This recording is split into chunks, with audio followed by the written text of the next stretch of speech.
Continuing on with transport and fate processes, the next process we're going to discuss is advection and dispersion. That is the transport of the chemical with the groundwater, and then it's spreading out as it goes.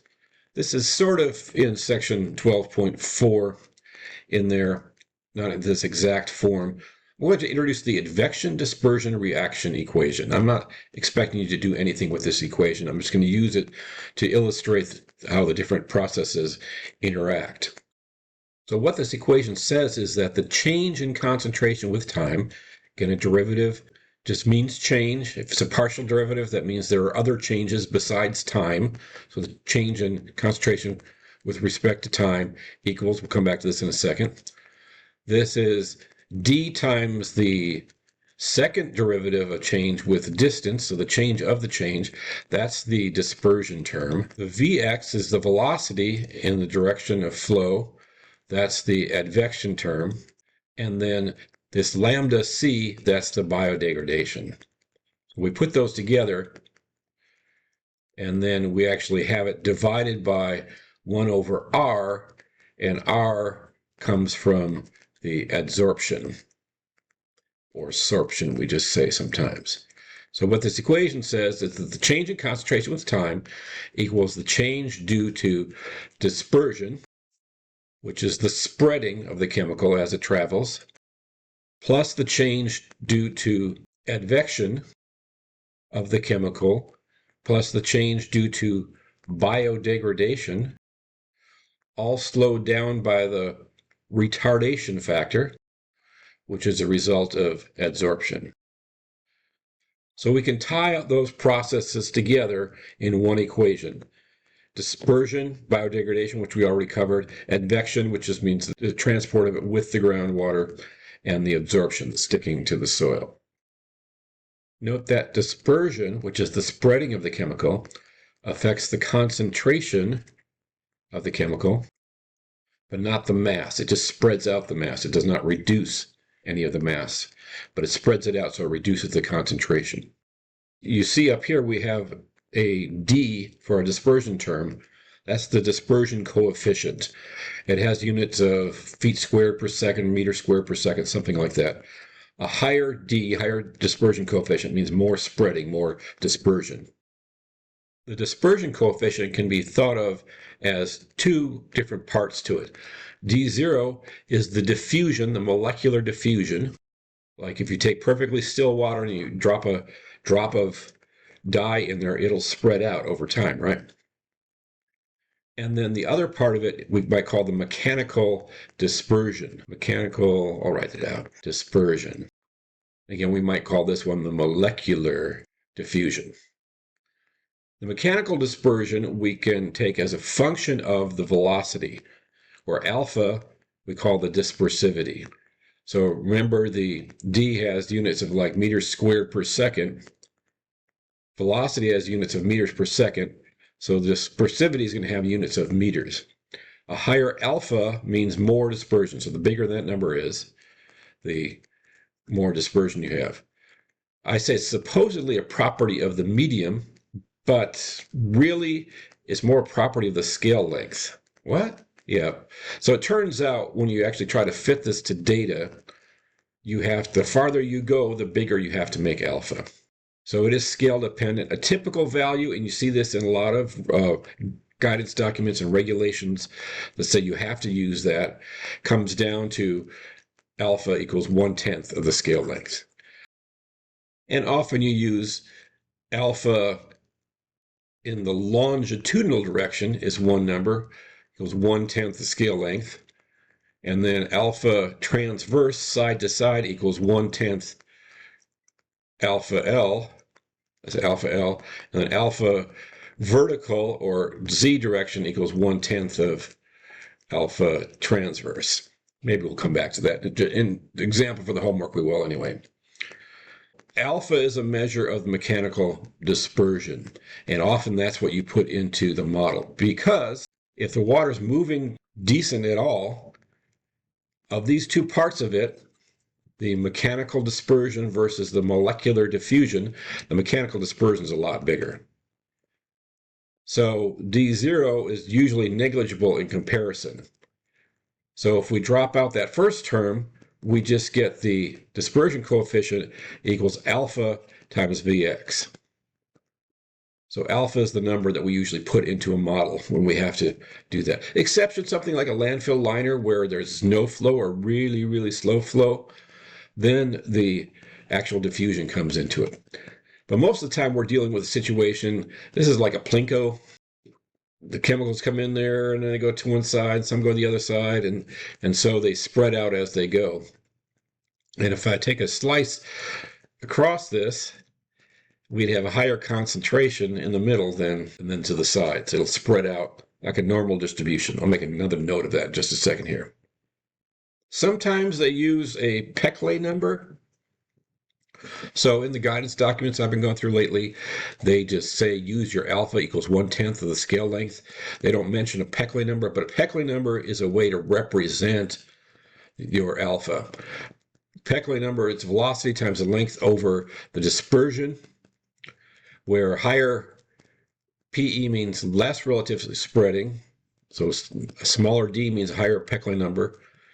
And again, if the diffusion is negligible, then the Peclet number equals VL over alpha V, so it comes down to L over A. So if alpha is 1/10 the scale length, then the Peclet number is 10. That's the same thing. Let's go back to alpha is your representation of dispersion.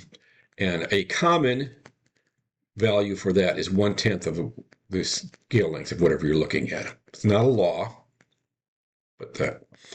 All right. So if I solve this one-dimensional convection dispersion reaction equation, and actually this one I have here does not actually have the biodegradation in there, you get this thing where you have an ERFC. What's an ERFC? You know what exp is? Exponent, e to that term. ERFC is the complementary error function, which is 1 minus the error function. So it's sort of like a normal distribution. So I'm just showing you that to show that we can put that into an equation, and we can come up with an equation for that, and it gives us things that look kind of like a normal distribution. And the terms in here, they actually use this version of the equation. This thing with the prime is the dispersion coefficient divided by the retardation factor, and the velocity with the prime is velocity divided by the retardation factor. I have a solution to that spreadsheet I just called BTC fit. I put my name in there just so you don't go like searching the web for BTC fit model or something. It's not out there. It's just something I made up. I just put this equation in a spreadsheet to make some of the graphs I'm going to show you in a little bit. Here's some field data.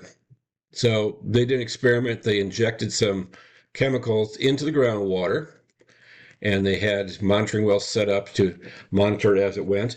And here it is after 33 days. These are contour plots of the plume, 237 days and 481 days. So you see, as it goes, it spreads out more. And if you can see, the contours are actually going down in number, so the concentrations are getting lower. So it spreads out mostly in the longitudinal direction, a little bit side to side. And this is for bromide. Bromide is a conservative tracer. It does not adsorb. It's not retarded. We'll come back to that in the next video. Where lithium is retarded and molybdate is retarded, but you can still see how it goes. Early time, then later time, it spreads out. Here's another experiment. Again, a couple different chemicals shown, 2 different chemicals at 16 days and 80 days, 633 days. The plumes overlap a little bit. These are, there's a little more side to side transverse spreading than in the other one we saw.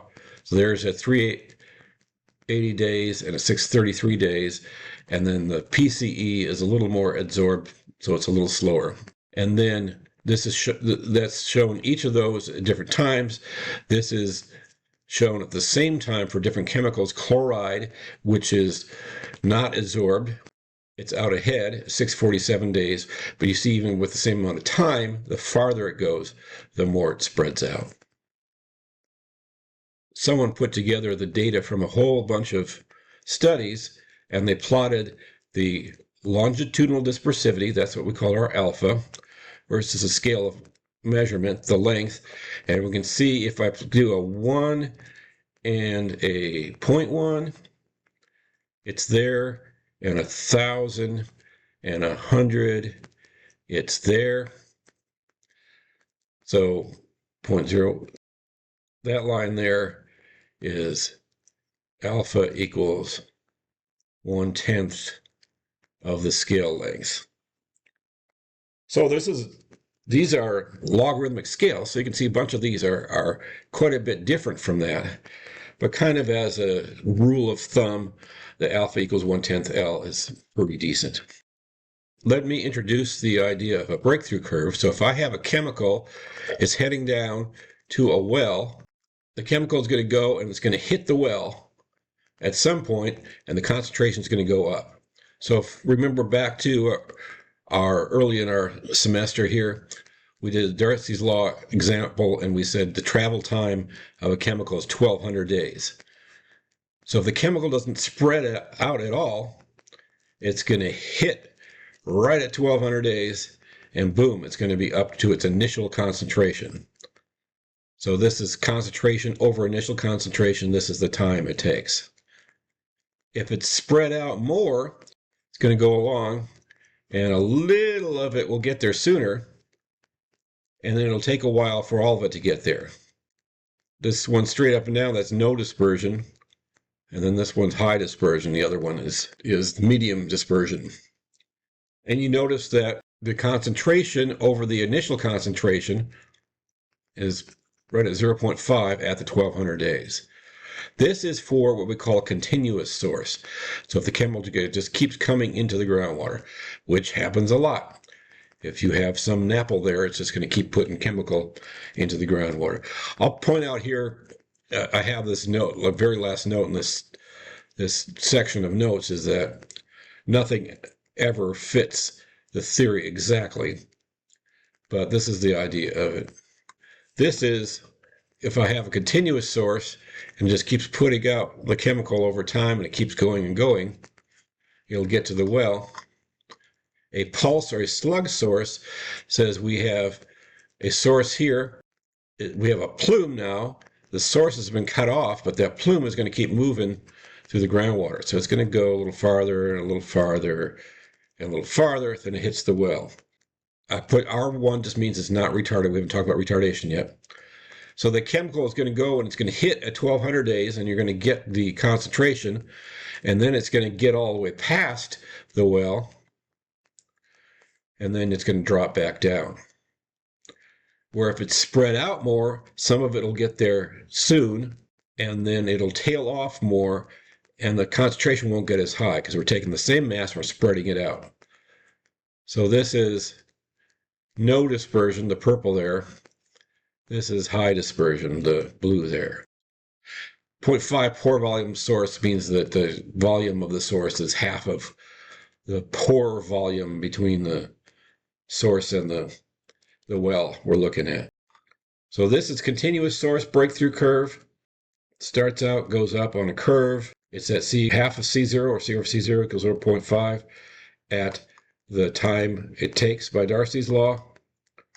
And this is if we have a pulse source or a slug source, it goes up and then it comes back down. And unless there's absolutely no dispersion, if they're spreading, it's not going to get up to that initial concentration. It's going to go past that. We could also plot a breakthrough curve versus distance. So this is versus time, or actually the volume pumped. This is versus distance. So this is from the text.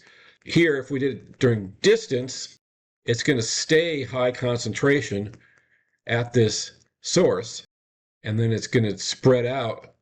As it goes down there, the farther away you get from there, the lower the concentration will get.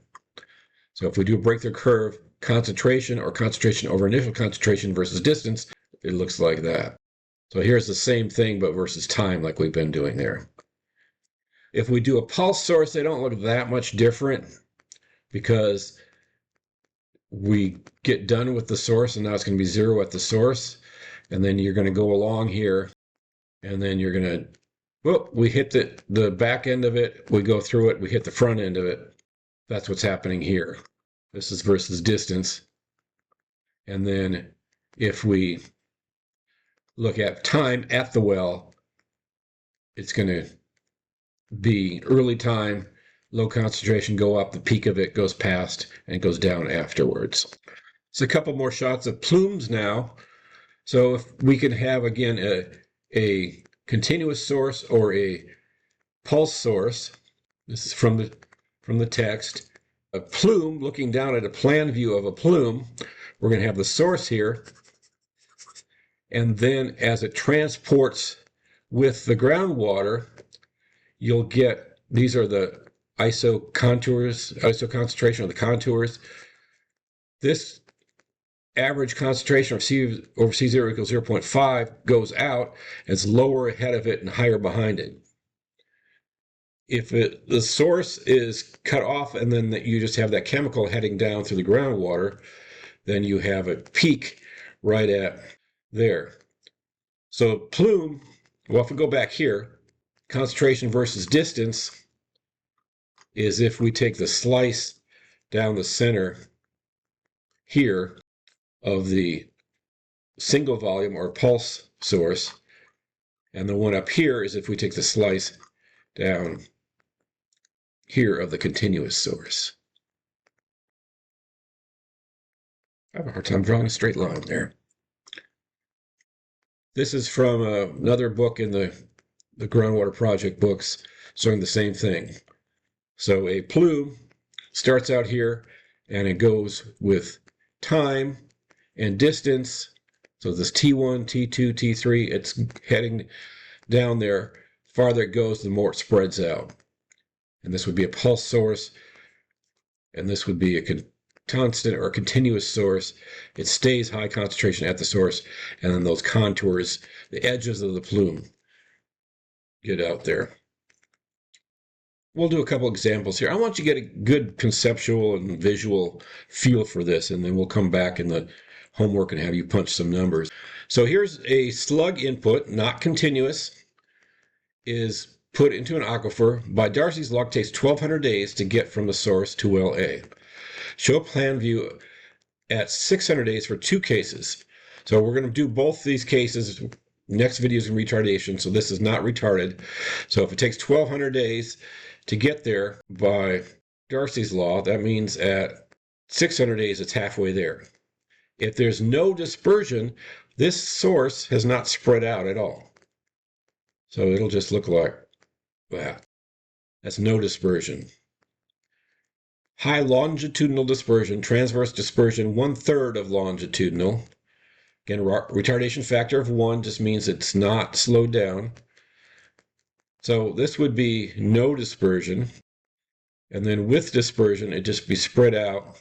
Don't worry about the 1/3 as much. This is B with dispersion.